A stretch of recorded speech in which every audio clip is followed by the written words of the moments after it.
Problems 5A and 5B, they're just meant to remind you about what similarity and dilations are and how they're going to relate to our final similarity theorem, which is known as the angle-angle similarity theorem. But let's not get ahead of ourselves and let's fill in the blanks here. Similar figures have to have the same shape. All right, and that means their angles must be equal. The corresponding angles have to be the same in order to maintain shape. And we also know the sides have to be proportional. They have to have proportional sides. And that's why either one of these things, if you can show me all the angles of one triangle are the same as all the angles of another, that guarantees similarity. Or all the sides, and that would be the side-side-side similarity theorem. Either of those will show similarity. So with that in mind, let's take a look at 5A, and let's sketch the image, triangle A prime, B prime, C prime, after it's been transformed by a dilation with a scale factor of 2. So I'm just going to take this triangle, I'm going to stretch it out just a little bit, toss it over here. I'm going to say, oh, A prime, C prime, and B prime. And we want to make sure we include all the information, sides and angles, because that angles is, I'm just trying to warm you up to the angle posture, see what really happens. I know this side 5, if I'm going to dilate by a scale factor of 2, it's going to get doubled. It's going to become 5 times 2, which is 10. I know this longer side, 8.5, is going to become 17. It's going to get doubled. 8 and 8 is 16, and a 0.5 is a plus 1, so 17. And then this 6.9, I was never good at decimals, so you have a calculator, right? 6.9 times 2, 13.8. Sounds great.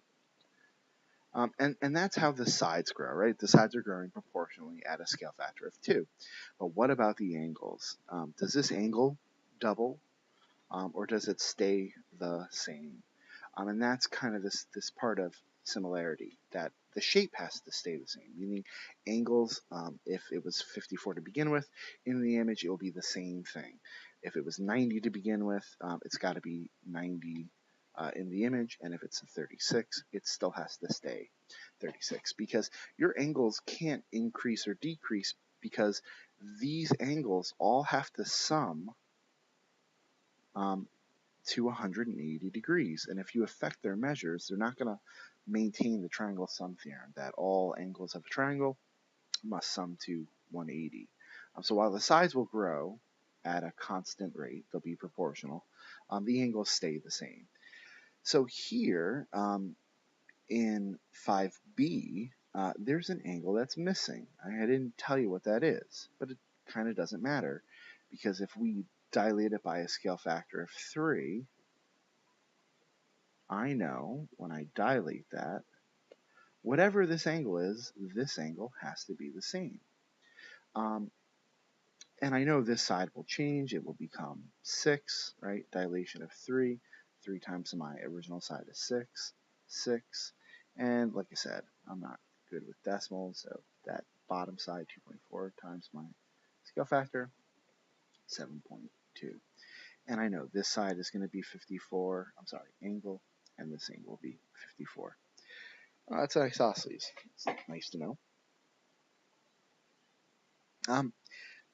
But what I'm trying to show you is you can do the triangle sum theorem.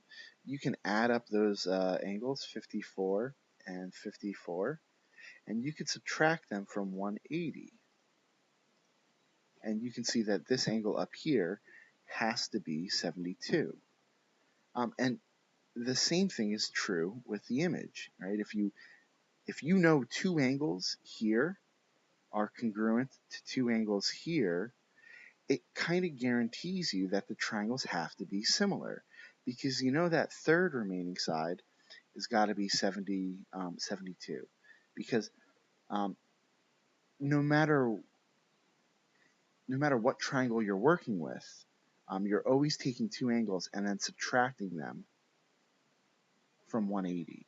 So if it's 54 here and 54 there, these 54s are all the same. That third angle is going to be the same, and that kind of fills in that other way we can show shapes are similar. That all the angles, all the corresponding angles are equal.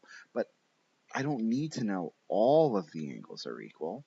I technically just need to know that two. If you can promise me two angles are equal, then that guarantees me the third one is.